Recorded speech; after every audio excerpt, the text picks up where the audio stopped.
hate being right all the time. What's going on, guys? Hope you're all doing well. Now for today's video, we have to talk about something that I didn't think would ever come out so publicly, but Rotten Tomatoes has been exposed for basically having a lot of reviews on their website that are not very truthful, to say the least.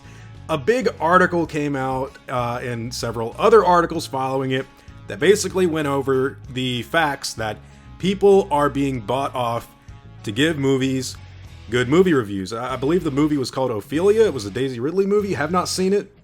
Can't make my own opinion on it just yet, but what basically happened was the movie had like a 46% rating, and the way a movie actually gets recommended by the website is that it has over 60%.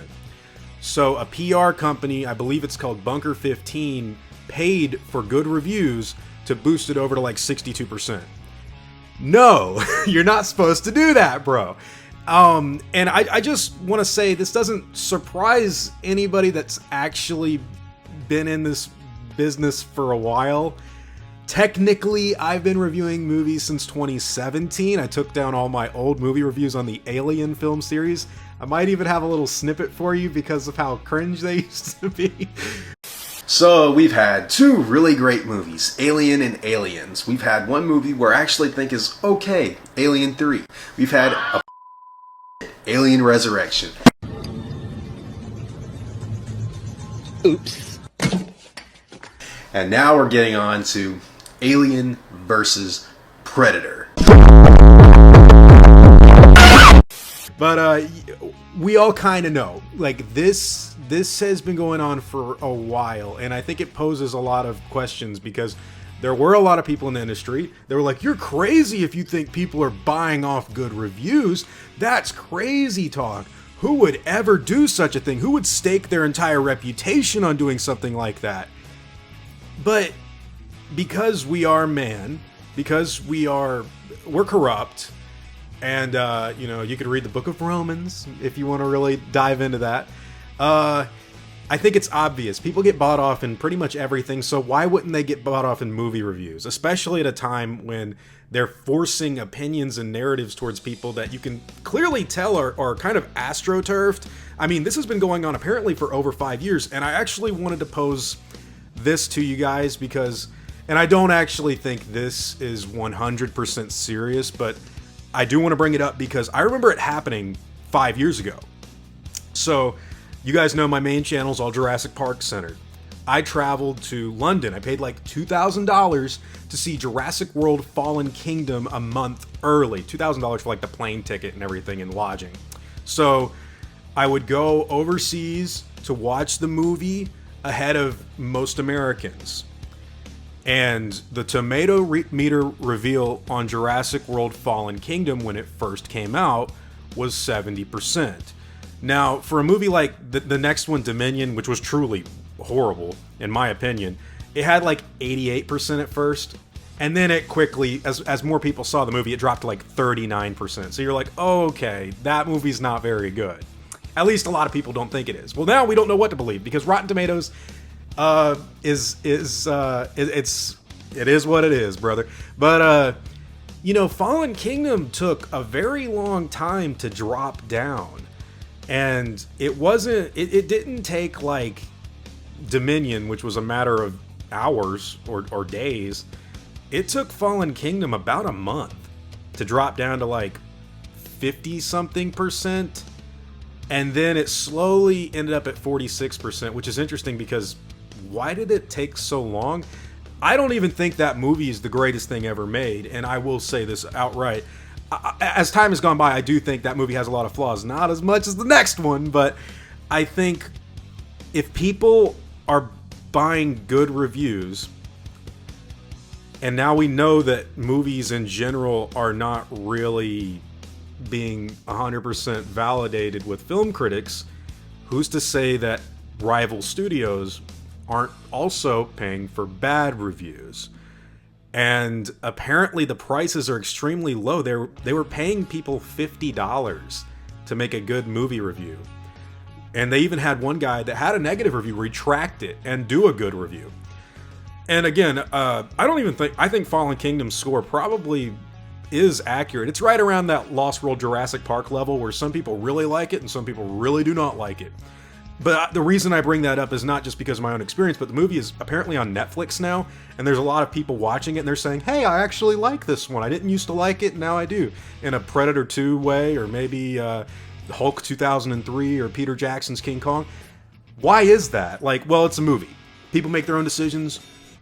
But because of this Rotten Tomatoes stuff, it is interesting, so it's kind of like, well, what's going on? Like, we can't really trust that website. I haven't trusted it personally because every year, ever since The Force Awakens came out, every single Star Wars movie was astroturfed into actually having an Academy Award nomination for Best Visual Effects, despite Solo, which came out the same year as Fallen Kingdom.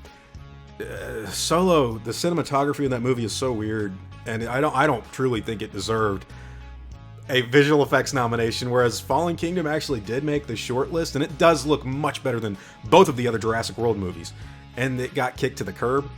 This is the death of film criticism, and I think it's something that we need to talk about because this is happening, it's confirmed, and it's been happening for at least half a decade, probably longer than that. If you go back to the Jurassic Park 3 days, there's people saying, Universal Studios rolled out this big entourage of stuff for us to just talk nice about the movie because they knew that it wasn't as good as Jurassic Park or The Lost World.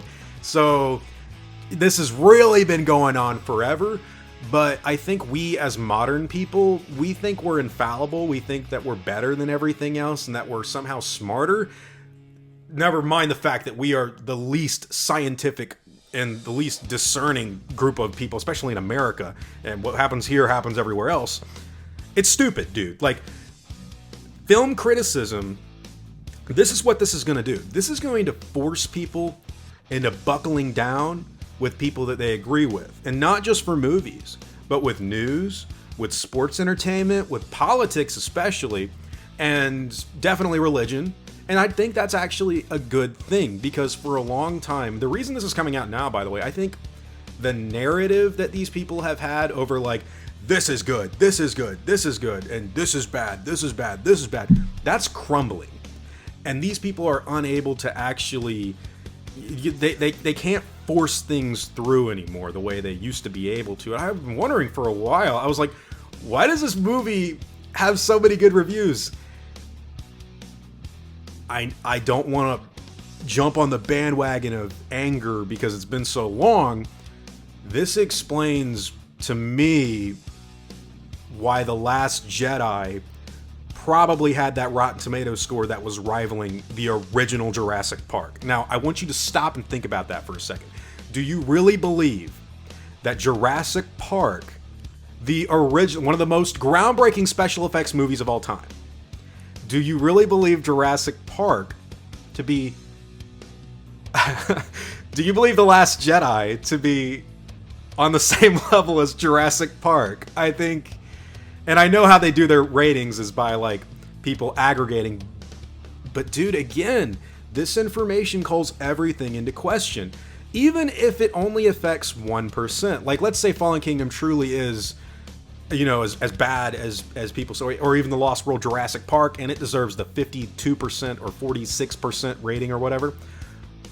What if that movie was actually technically worse, and it was like a 45%? You might not think that matters, but what that screams to me is that nothing is believable anymore. Nothing is real. So we shouldn't really trust any of these things. I would suggest going forward, find yourself someone that you actually agree with.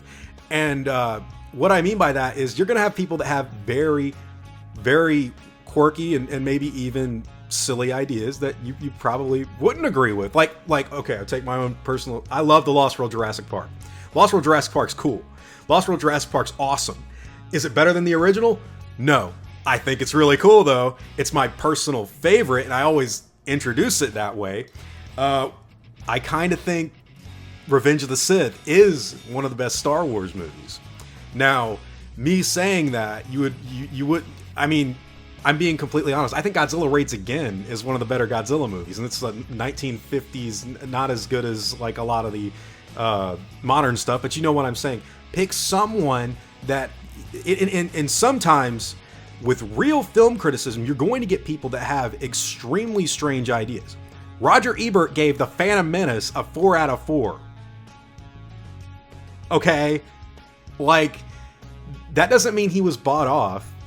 I think he really believed that movie was as good as he thought it was. Little Sebulba right there is like so happy to see that. But, you know, dude, in all due respect, I think that that's actually healthy for people to just put their opinions out there, because film criticism right now is dead, and it has been dead for a long time. We all kind of knew this was going on, and anybody saying it wasn't, you know what I mean? Like, come on, bro. And I know I watched Tyrone Magnus's video on it, and he was like, dude, he knew from The Last of Us and Captain Marvel and stuff like that, something weird was going on. My first inkling of it was The Last Jedi, where I was like, dude, why is this movie being praised? Is it because everyone with the capability to make a film review holds these same ideas that The Last Jedi is pushing, as far as like nihilism and postmodernism and kind of like an anti-spiritual version of Star Wars? Is that how most film critics are? Or are most people nuanced and have a varying different set of ideas and are, you know, evolving in their own personal lives every day? And what you just saw was like an astroturfed movie get pushed through the thing so that people could pay a lot of money to watch a Disney product. I don't know. I'm not someone to pass a ground sweeping condemnation over like anything. But I'm also honest, like when it comes to Jurassic World Dominion, I think that's the worst movie in the Jurassic Park film series by a country mile. I think Jurassic Park 3 is leagues better than it. Somehow it has a 78% approval rating on Rotten Tomatoes. Now the critic score is like 29%, which I think, okay, that makes sense. But judging by this, maybe it was originally like 1%. And they're like, just make us look like Batman and Robin. I don't know. But like, you know, this is going to push people to actually go for opinions that they believe and trust, which are probably going to be people that think similarly to what they do. And there's a good side and a bad side of that. The bad side is that means less objectivity, because you're going to get people kind of forcibly taking positions without thinking about it. Like, and I mean, I don't really like Marvel anymore, but that's not because I don't think that they are like beyond saving. I just don't like what they've been making for a long time.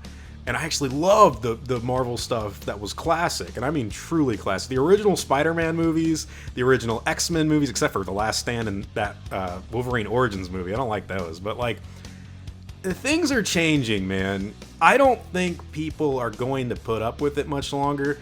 The institutions are getting laughed at, which means the institutions have to evolve or die.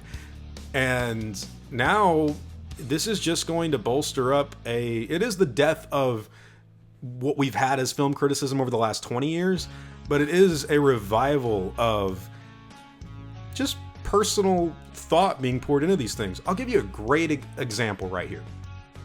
I love The Lord of the Rings. The Lord of the Rings books and The Lord of the Rings movies. I think Tolkien, incredibly spiritual man that was an extremely talented writer that made some great works of art. And when it comes to the Hobbit movies, a lot of people are like, worst, terrible, worst things ever made. I'll be honest with you, I don't think that way. And they made a lot of changes to the Hobbit source material. But here's how I view it. Fellowship of the Ring, 5 out of 5. Two Towers, 5 out of 5. Return of the King, 5 out of 5. The first Hobbit movie, An Unexpected Journey, it was probably like a 3.5 or a 4. Desolation of Smaug, strong 4. Battle of the Five Armies, I'm sorry, it's probably like a 2.5. Why do I say that? Why do I stick up for the Hobbit movie? And I do consider that sticking up for them, instead of lambasting them and saying they're all terrible. Because I can actually discern from what is good and bad in a movie via not just my own personal liking of, what is the word I'm looking for? Like ideology? Like, if I was told by a group of people, you're supposed to hate The Hobbit, you're supposed to hate The Phantom Menace, Clayton, you hate it with everything you have, you hate all that stuff. You're supposed to hate The Last Jedi, you're supposed to hate Jurassic World Fallen Kingdom, you're supposed to hate Hulk 2003. Instead, I'm like, I actually think Hulk 2003 is pretty good. I actually think, and this is going to be controversial, I actually think that The Two Towers is a little overrated. It used to be my favorite. I still gave it a 5 out of 5.